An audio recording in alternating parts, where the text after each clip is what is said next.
Welcome to Transformational Leadership, the podcast for leaders building high-performance organizations and teams. In every episode, you will hear from executives and transformation experts who've led with vision, executed under pressure, and delivered real, scalable, and impactful results. You'll hear practical insights and leadership stories from executives who've driven change, delivering transformation, and consistently winning in highly complex environments. No fluff, just frameworks, lessons, and stories from the front lines of leadership. If you're serious about building competitive impact through people, you're in the right place. Here is your host, Jeff Harnois. Hello, everyone, and welcome to another episode of Transformational Leadership. My next guest today is Theresa Hilsen, Director of Leadership Enablement and Communications at Sony Interactive Entertainment, the company that makes PlayStation.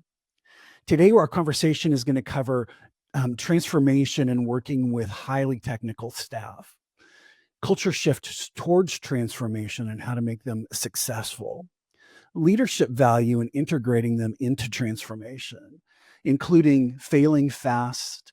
And then we'll talk a little bit about espoused values versus lived values. And then we'll sort of at the tail end look at up-leveling technical leaders. And if you stay with us until the end, we're going to talk about Liz Wiseman's multipliers concept. And with that, please join me in welcoming Theresa Hilsen to the podcast. Hello, Theresa. Hi, Jeff. Thanks for having me. It's a pleasure to have you here.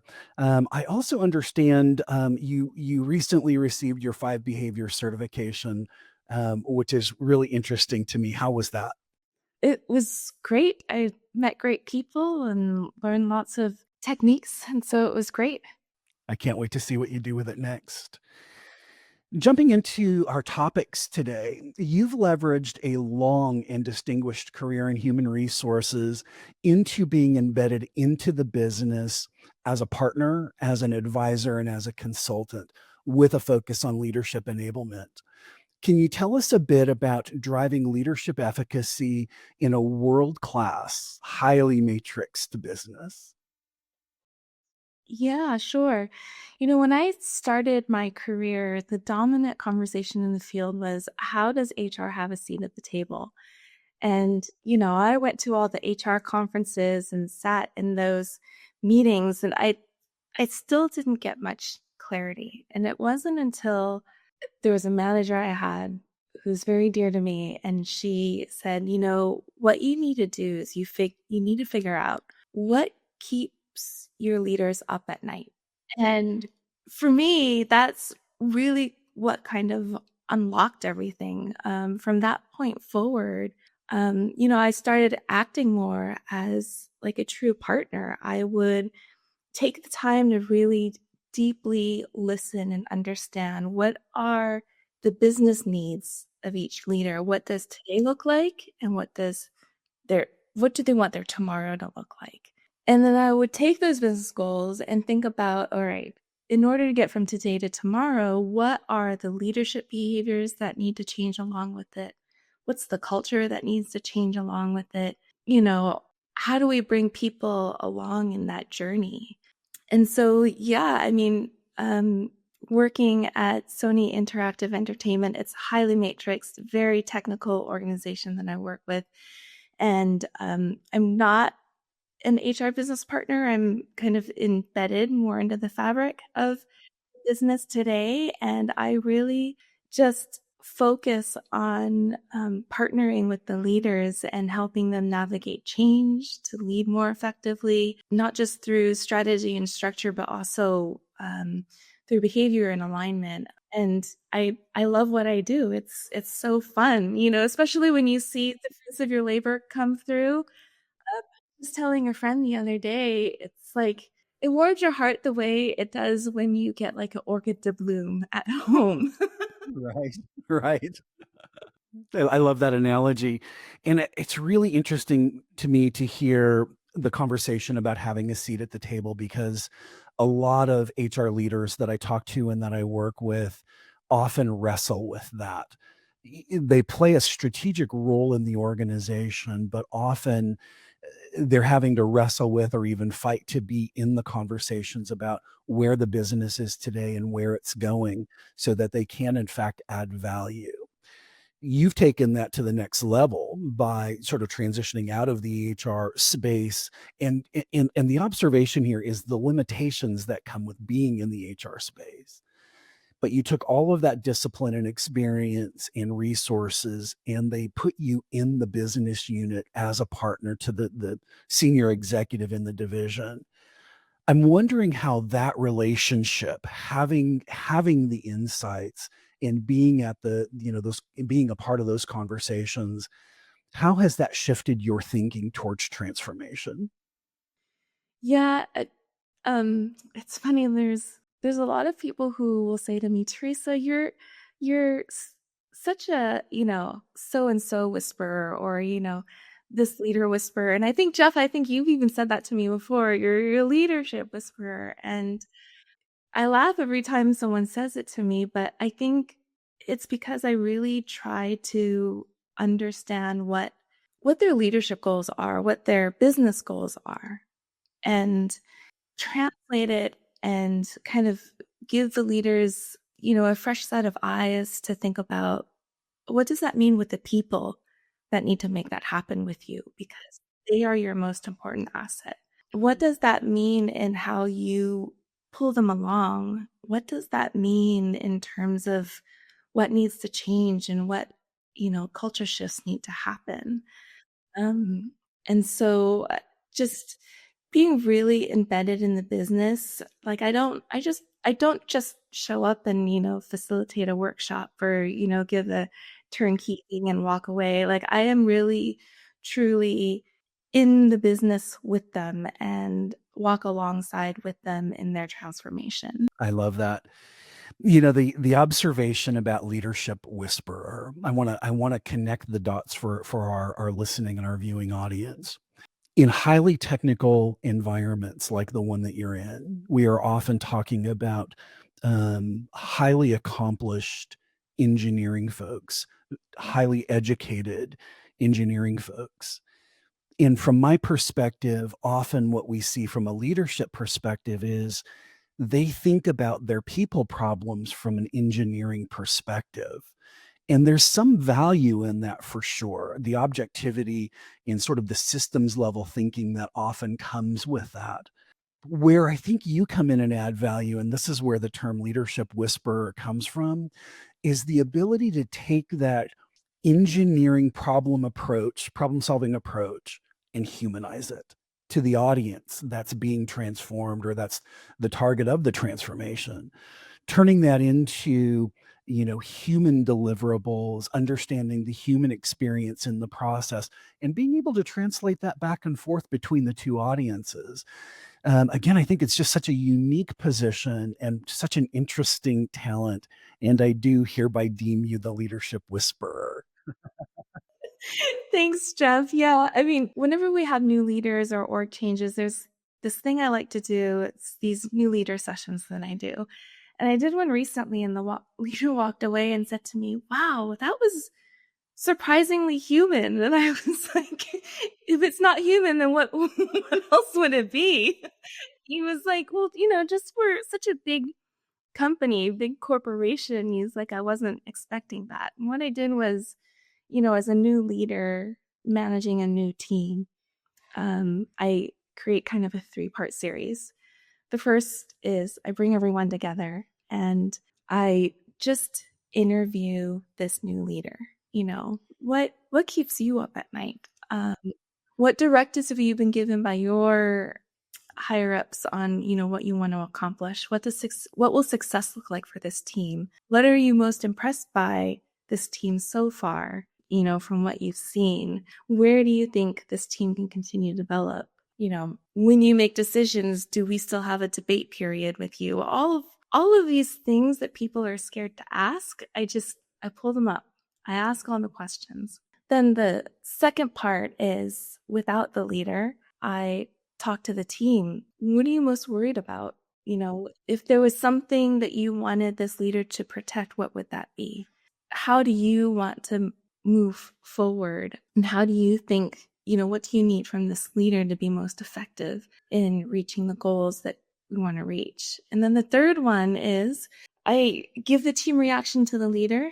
They digest it, and we bring everyone back together and come to some team agreements. And it's such a simple communication tool, but I feel like when there's ambiguity in org changes, in new leaders, it just so quickly can set a team on the right path and get them going sooner. Gosh, what I love about this approach when we think about transformation through the lens of strategic change management, the simple model is, what is your current state? Where are you today?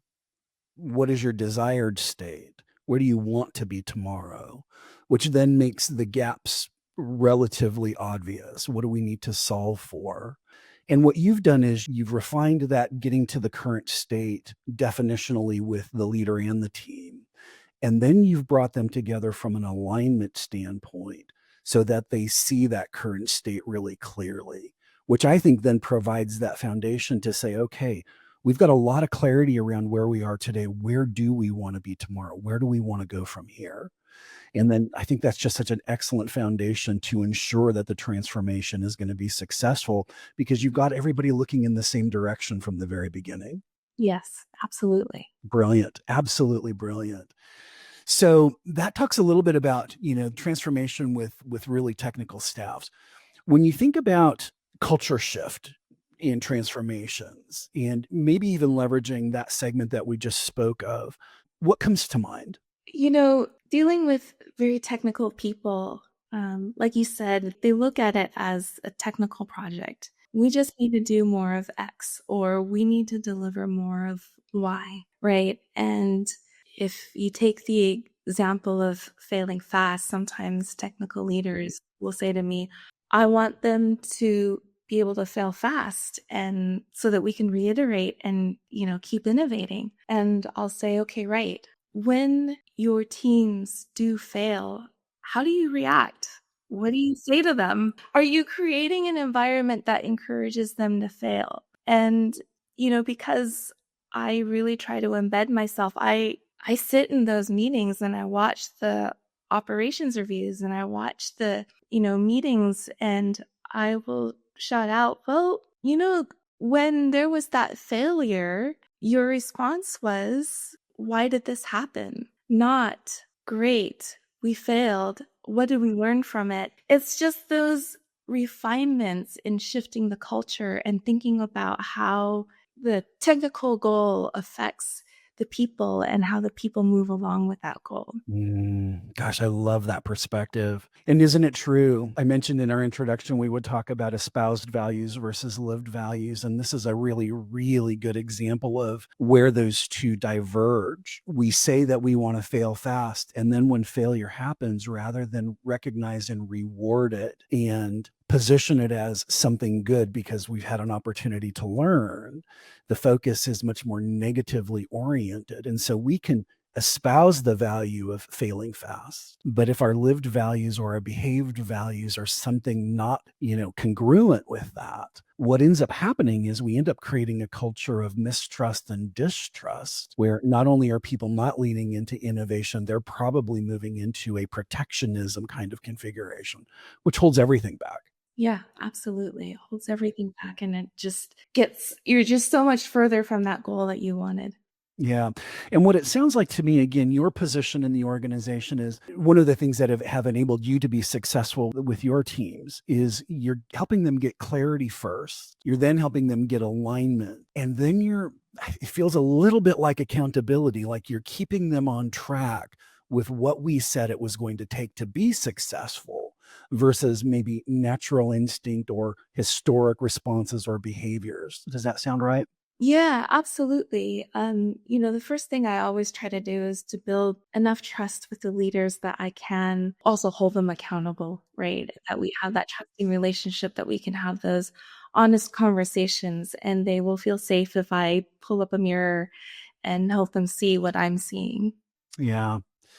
Yeah, I love the mirror analogy too. I often use that with my executive clients, and I'll say something like, "Okay, I'm going to hold up the coaching mirror for you," which means I want you to see a reflection of what I see that you might not had access to or visibility into.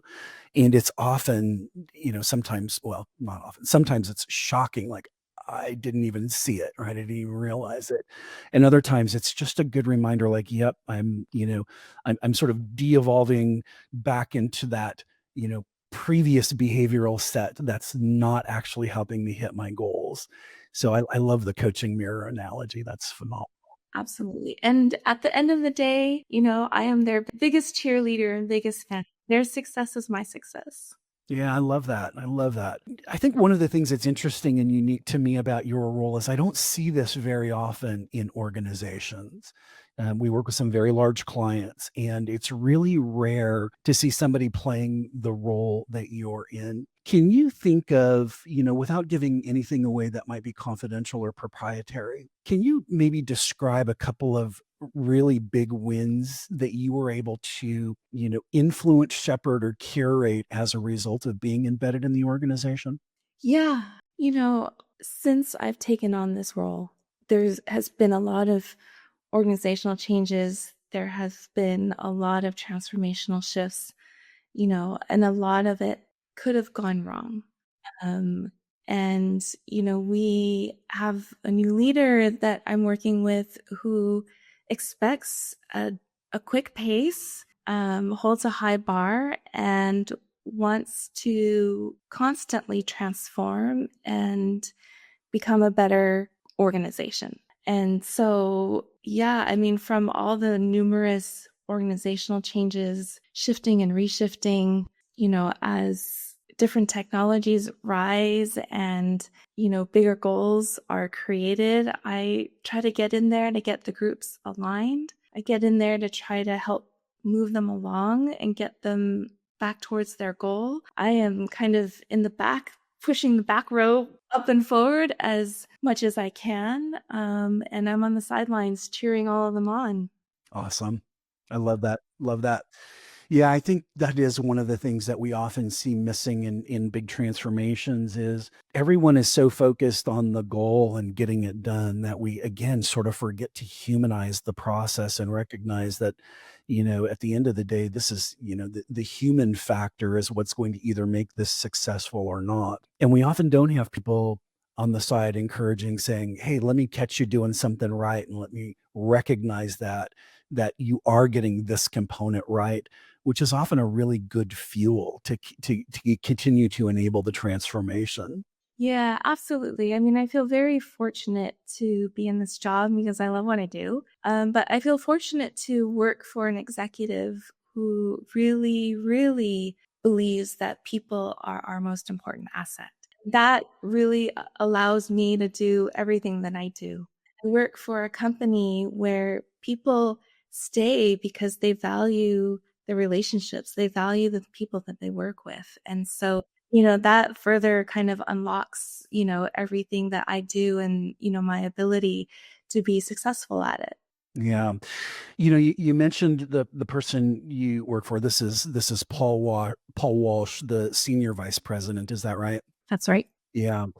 Um, I think the observation there is really strategically important, which is when we think about organizational transformation, when we think about espoused values versus lived values, when we don't have the leadership advocacy and commitment to those things, it is a significantly steeper hill to climb to achieve those results.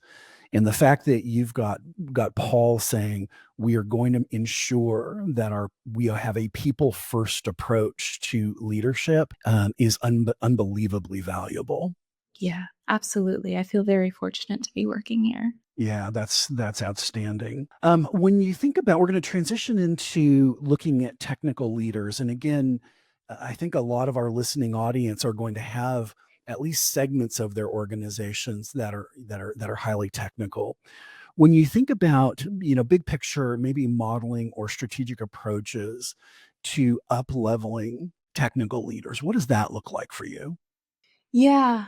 there's lots of technical leaders that will come to me and be like, I need to raise the bar on this group, and I need them to work differently. What do I do? Should I send them all these courses? Should I send them all this training? And I'll be like, you can, but is it really going to change what you need to change? And what sticks out to me most, years ago before the pandemic, we had Liz Wiseman, the author of Multipliers, come into our office and give a training.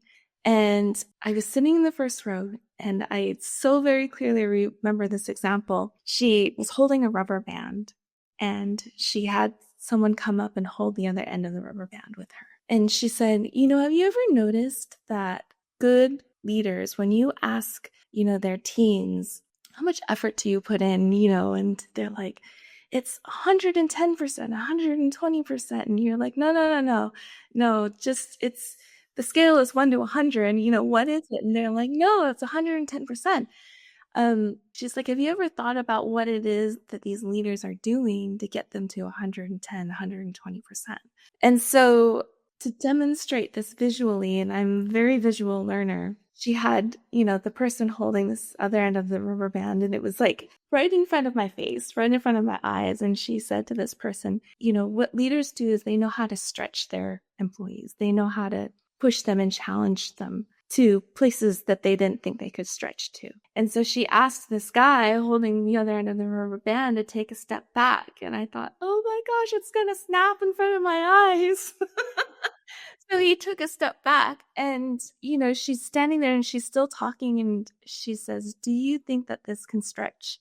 Do you think that you can, take another step back and stretch this even further? I was thinking, no, it's going to snap right in front of me. Don't take another step back.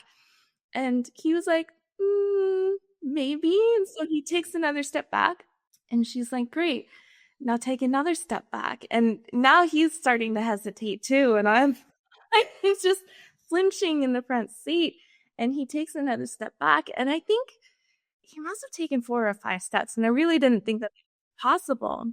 But, that was a real visual for me in thinking about, how do you stretch people? How do you challenge people, right? What are different ways that you can stretch them that they can't see for themselves yet? So yeah, I always use that example with my technical leaders. I'm like, there has to be a different way that you can think about stretching your technical staff. That's not just sending them to trainings.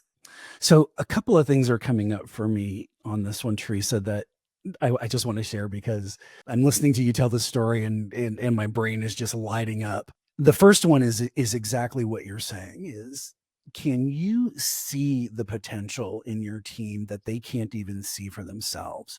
That is what I would call a leadership competency that some people have naturally. They're oriented towards that, and others have to learn. So when I look at a leader, I want to understand, do you have the vision around what your team is actually capable of versus what they think their own limitations are? And here's where that's rooted. I once heard, and I want to say it was Simon Sinek. I don't remember where this came from, but he was talking about working with the Navy SEALs and a mentality that they have in their buds cycles, in something that they try to instill in their SEALs. And these are highly, highly capable teams. And the mentality is this: it's the difference between your perception of what a limitation is and the reality of what the limitation is. And the way that they formulate it is, your mind thinks that you've reached your last rep or your last step or your last whatever. Your mind believes that you've hit your max, but your body actually has 7 more in it. And I love the analogy. It's like, you are capable of more than you think you are. And so let's get that mentality out, because what we really want to do is mind shift people into identifying where their perceived limitation is, and then having an attitude of, I'm going to push through that. I'm going to find out what my true limitation is. That's where we see significant and massive growth in leadership development and in team development for that matter. Well, you have a bachelor's degree in psychology. You've done some work at the graduate level in industrial and organizational psychology. So that's your foundation. You've done some HR work in a variety of companies. How does some of those previous experiences, how did they shape, how you landed here? Yeah. Earlier in my career, I was an HR consultant where, my clients were lots of startups before startups were even cool. I would step into these companies and just the vibrations, the energy coming off of these leaders and what they were excited about doing. I learned very quickly that I fed off of that energy, and I enjoy working with technical people with just these crazy visions. I find it exciting. I find it exhilarating. And, throughout my career, I've always tried to keep some sort of that, or, have a finger on the pulse of that, because that's really what keeps me going. And, I gravitate towards these people who just think so technically, and for me to come in and just be like, there's other ways to think about this, and don't forget about the people. And they stare at me and they're like, wait, what? At first it feels like oil and water, but eventually it's like, oh no, this is a good partnership. This works. I love that you're filling that gap. In my experience, again, even hyper smart, hyper talented engineering leaders often look at problems very linearly. And when we start adding the human component, for them, the variables become untenable or unmanageable. And for people like you, that's actually where your core competency is, understanding that human component. So that makes a lot of sense when we look at your origin story and how you got here, how you've been able to pull that value together in an organization. I want to ask you a question. Feel free to have some fun with this. What's the best advice you've ever been given and didn't take? People telling me that my job is to make my boss look good. Oh gosh, tell me more. Especially when you're in HR, sometimes working in HR, the goals are just different from the goals of the business. And for me and what I do, I think I add a lot more value and impact when I put a higher priority on the business goal. Uh-huh. In the end, it's a win-win for everybody, right? But if being in HR, if all I focused on was making my boss look good, I don't think I would have the seat at the table. I don't think I would be embedded in the way that I am. I don't think I would have gained the trust of the leaders like I have. Yeah, what a gigantic piece of wisdom in that statement from my perspective. If I were to sort of distill it down and read it back, I would say, first of all, 100% right. It's easy to make your boss look good. That's really easy to do. There are times when making your boss look good maybe has a negative impact on the organization. When you prioritize, having the impact and moving the needle in the way that, needs to be moved, your boss is going to look good anyway. Yes. If you prioritize that. I also think that if you're not prioritizing what the business needs, you don't really have a legitimate seat at the table. I just want to make that connection. I don't think you really do. I think you're a person who probably follows orders pretty well, but transformation rarely means that you're following order. It means you're taking the lead and driving the change that you're looking for. Well, Theresa, I have to tell you, I thoroughly enjoyed this conversation. It is an honor and a pleasure to have you here today. If people wanted to get in touch with you, what would be a good way? LinkedIn? Yeah, LinkedIn is the best way to reach out to me and find me. So yeah, feel free to reach out anytime. Okay. Invite people to maybe connect with you there. And if they would like to have a conversation with you going forward, that would be a good place to start. Absolutely. Awesome. Theresa, thanks so much for being with us today. Loved your perspectives and insights and wisdom. Can't wait to see you again. Thanks so much, Jeff. Always a pleasure speaking with you. Take care. Bye. The Transformational Leadership Podcast requires more than a conversation. It takes vision, action, diagnostics, and collective wisdom. If today's episode resonated with you, be sure to let us know in the comments. We'd love you to join the conversation and help us transform the future together. We'll be back with more stories, strategies, and real-world solutions that are transforming organizations, leaders, and teams. In the meantime, be sure to like, subscribe, write a review, and share it with someone you think would benefit from it too. Thanks for listening, and we'll see you on the next episode.